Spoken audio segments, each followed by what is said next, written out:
हम देखेंगे image formation by plane mirror. कोई प्लेन मिरर किस तरीके की इमेज बनाता है और उसकी क्या क्या प्रॉपर्टीज होती हैं। तो सबसे पहले आपको बता दें, कोई भी ऑब्जेक्ट जो होता है वो सेट ऑफ पॉइंट्स होता है। फॉर एग्जाम्पल, अगर हमारे पास ये ऑब्जेक्ट ए बी है तो ये ए बी कई छोटे छोटे पॉइंट से मिलकर बना हुआ है। हर एक पॉइंट की इमेज रिप्लिका आती है और जब सेट ऑफ पॉइंट्स की रिप्लिका या इमेज आती है उसे ही हम इमेज बोल देते हैं। फॉर एग्जाम्पल, हमारे पास केवल हम क्या ले रहे हैं, एक पॉइंट ले रहे हैं, ऐसे ही कई पॉइंट्स हो सकते हैं। तो यहाँ जिस तरीके का ऑब्जेक्ट होगा उसी का पैटर्न फॉलो करेगा तो इमेज बन जाती है। जैसे कि यहाँ हुआ है, यहाँ आपने ए बी से ए डैश बी डैश बनाया, ये आपके पास ए पॉइंट को हमने रिप्लिका लिया हुआ है और फिर हमने उसी पैटर्न को फॉलो कर दिया है। तो प्लेन मिरर अगर हम देखें जो आपके रूम में भी होता है, दैट इज प्लेन मिरर हमारे पास है। अगर हम इस मिरर की बात करें तो हमारे पास कोई एक पॉइंट रखा हुआ है मिरर के सामने। इस मिरर से हमने कम से कम 2 रे पास कराई, क्योंकि जब कोई भी इमेज बनती वो कब बनती है, जब 2 या 2 से ज़्यादा रिफ्लेक्टेड रे हों। तो कम से कम कितनी रे चाहिए, 2।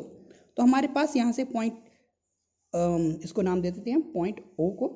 पॉइंट ओ से हमारे पास पहली रे आई, जिस पॉइंट पे यहाँ स्ट्राइक की उधर हमने नॉर्मल ड्रॉ किया। जितना एंगल ऑफ इंसिडेंट रहेगा उतना ही एंगल ऑफ रिफ्लेक्शन हो गया।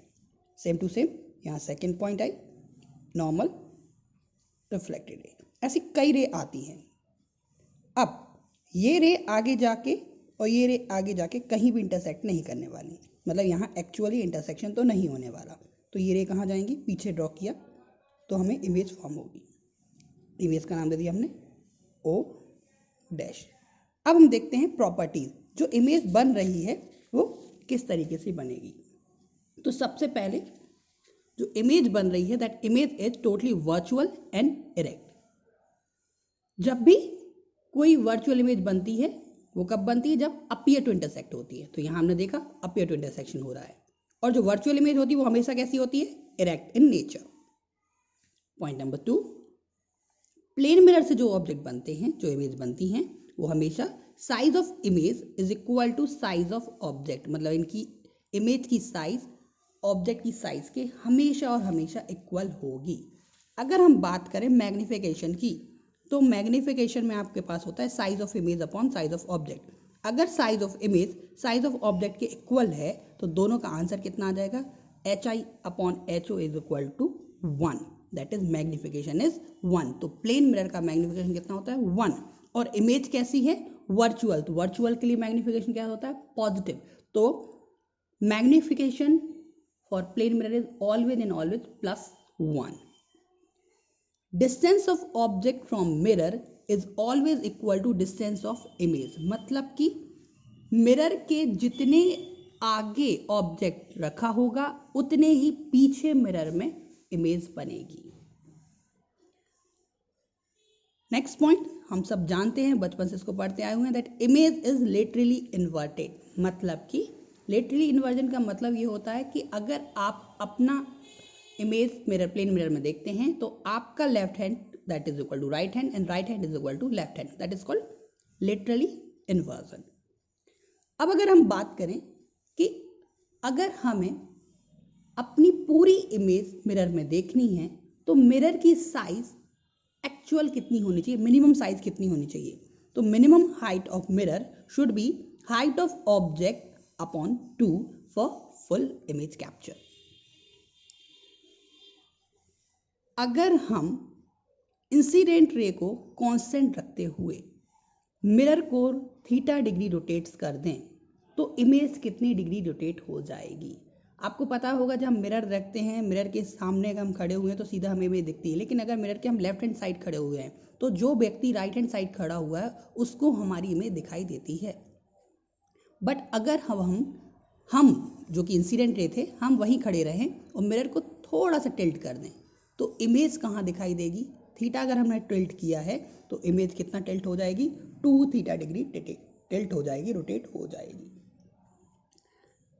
अगर आप अपने रूम में खड़े हुए हैं, बीचों बीच सामने वाली दीवार पर आपके मिरर लगा हुआ है और आपको पीछे की दीवार को पूरा मिरर में देखना है, तो what is the size of mirror should be, minimum size of mirror.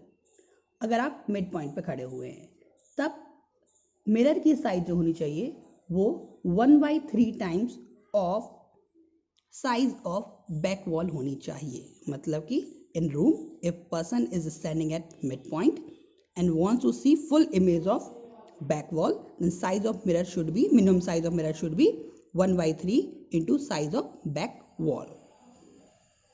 Now these are the important points. ये बहुत इंपॉर्टेंट पॉइंट्स है। आपने क्लाइडोस्कोप का नाम सुना होगा। क्लाइडोस्कोप एक ऐसी डिवाइस होती है जिसमें मल्टीपल इमेजेस बनती हैं और हमें अच्छी अच्छी कलाकृति देखने को मिलती हैं। तो उसका कॉन्सेप्ट क्या है, उसका प्रिंसिपल क्या है? दैट प्रिंसिपल, अगर हम किन्हीं दो मिरर्स का यूज़ करते हैं और उनको किसी एंगल पर इंक्लाइन कर देते हैं एक दूसरे से, तो हमें मल्टीपल इमेज मिलती हैं। और वो इमेज कितनी होंगी, उनको अगर हम फाइंड करना चाहें तो number of images will be that n equal to 360/θ - 1 if 360/θ is equal to even, और n equal to 360/θ if 360 equal to odd। कुल मिलाकर हमारे पास जो इमेज बनेगी वो हमेशा और हमेशा कितनी आएगी? ऑड आएगी। क्यों? क्योंकि अगर ये इवन है तो इवन में से -1 किया तो ऑड ही आना है और अदरवाइज ऑड ही आना है। फॉर एग्जाम्पल, हमने दो मिरर लिए और दोनों मिरर को हमने 60 डिग्री पर इंक्लाइन कर दिया, तो कितनी इमेज हमें मिलेंगी? तो ये हमने 360 रखा, थीटा की वैल्यू हमने कितनी रखी? 60 डिग्री। तो 360/60 is equal to 6 - 1, that is एक ऑब्जेक्ट की में 5 इमेज दिखाई देंगी। अगर हमने थीटा को, दोनों मिरर को 30 डिग्री पे इंक्लाइन कर दिया और पास झुका दिया, then what we will have 360/30, that is 12 - 1, that is equal to 11 image we will find. मतलब कि अगर हमारे पास दो मिरर हैं, दोनों मिरर को हम झुका के रख देते हैं तो हमारे पास नंबर ऑफ इमेजेस ज़्यादा होंगी। अगर हम इसी क्वेश्चन में दोनों को बिल्कुल ही झुका दें, मतलब थीटा इक्वल टू 0 रख दें, पैरेलल कर दें, तो 360/θ and divide by 0, parallel मतलब कि 0, then the images will be infinite, and this is the concept of infinite well या infinite things। ये आपने कहाँ देखे हैं? आप जब भी ब्यूटी पार्लर जाते हैं या सैलून जाते हैं तो वहाँ आपको आमने सामने वाली दीवारों पर प्लेन मिरर दिखाई देते हैं। तो आप क्या देख सकते हैं? आगे वाले मिरर में पीछे वाला मिरर देख सकते हैं और आगे वाले मिरर में पीछे वाले मिरर में आगे वाला मिरर देख सकते हैं। फिर अगर उसको और ध्यान से देखें तो आगे वाले मिरर में पीछे वाले मिरर में आगे वाले मिरर में पीछे वाले मिरर में आगे, आप इनफाइनाइट तरीके से इसको देख सकते हैं। तो that is the concept of infinite images, multiple images.